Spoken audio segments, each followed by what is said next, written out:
If you are new to the channel, then subscribe the channel and press the bell icon for further notification. Okay student, welcome you all to this new series in GATE, that is power system. So today we will be solving 5 questions starting from question number 1 to question number 5. Okay, then let's solve this. So in power system, the question number 1 that are on basic inductance, capacitance, transmission line parameters. The inductance of a power system line increases with, so you know the formula for inductance, that is L is equal to 2 into 10 to the power minus 7 ln GMD by GMR. So that is the general formula. So GMD, that is the geometric mean of the distance. So that is distance between the space between the conductors. So if it increase, then L increase, if it decrease, then it decrease, directly proportional.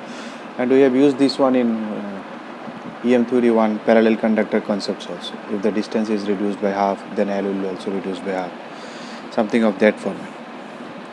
So it will decrease with increase in line length. No, it doesn't depend on line length. Increase in the diameter, if you increase it, then it will decrease it. So it will not increase, line will not increase with the increase in diameter. Increase in the spacing between the, if you increase D, then L will increase. So it will increase it, this is increased, that is C. A 3-phase overhead transmission line has its conductor horizontally placed with spacing between the adjacent conductors equal to D. If now the conductors are rearranged to form equilateral triangle of sides equal to D. So earlier they were placed in a horizontally spaced, so it was something of this fashion. Its displacement was DD.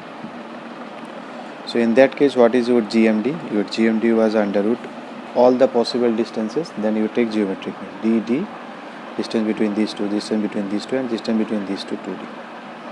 So it was cube root of 2 cube root of this one, that is cube root of D, and that is D, that is D. Geometric mean is you multiply 3, then you take cube root, you multiply 4, then you take cube 4th root. Now they have reshaped into equilateral triangle of D. Now your GMD remains same, because with the orientation GMD changes. GMR is same because GMR is the radius of the conductor. As long as you keep that conductor, it remains same. So it will be DDD, so cube root of DDD will be D only. So you can say the GMD here is more. So from that only you can give the idea. Now if the conductors are formed of the sides equal, then average capacitance, inductance. Okay, inductance, capacitance, all these.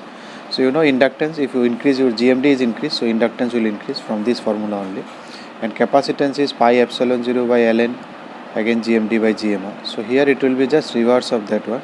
If you increase GMD, then C will decrease. Here it is increased, so it is decreased. So in this case, if you go to this case, if now conductor is in the line here, so if you go to this case, not this case, if you go here, then your GMD is reduced, so your L will be reduced, so C will be increased. So in this case, if you come to equilateral side, so your L will decrease, so that is your capacitance will increase and L will decrease, that is your option C.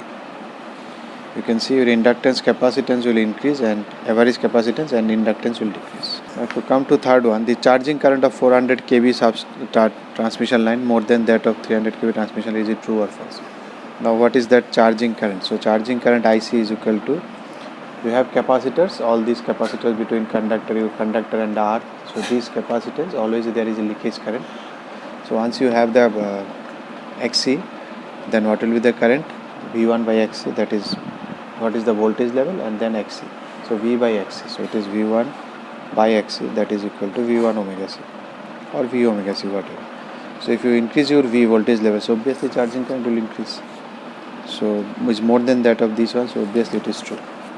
So now if you come to 4, the increase in the resistance due to the non-uniform distribution of current in conductor. You know all these effects, skin effect, Ferranti effect, proximity effect, all effects are very important in power system. So it is skin effect, because all the currents that flow throughout the skins, it will not pass inside. Minimum current will go through inside, maximum current will go through the skins. That is non-uniform distribution. If you supply AC current to that, that is known as skin effect. So it is skin. So number 5, the surge impedance cell of a 400 kV long overhead line is 400 ohm. Okay, the 200 kV line length of same line, the surge impedance will be. Now surge impedance is also known as characteristics impedance. That is the characteristics of the line. It doesn't depend on the length. It depends on L and C, all these line parameters.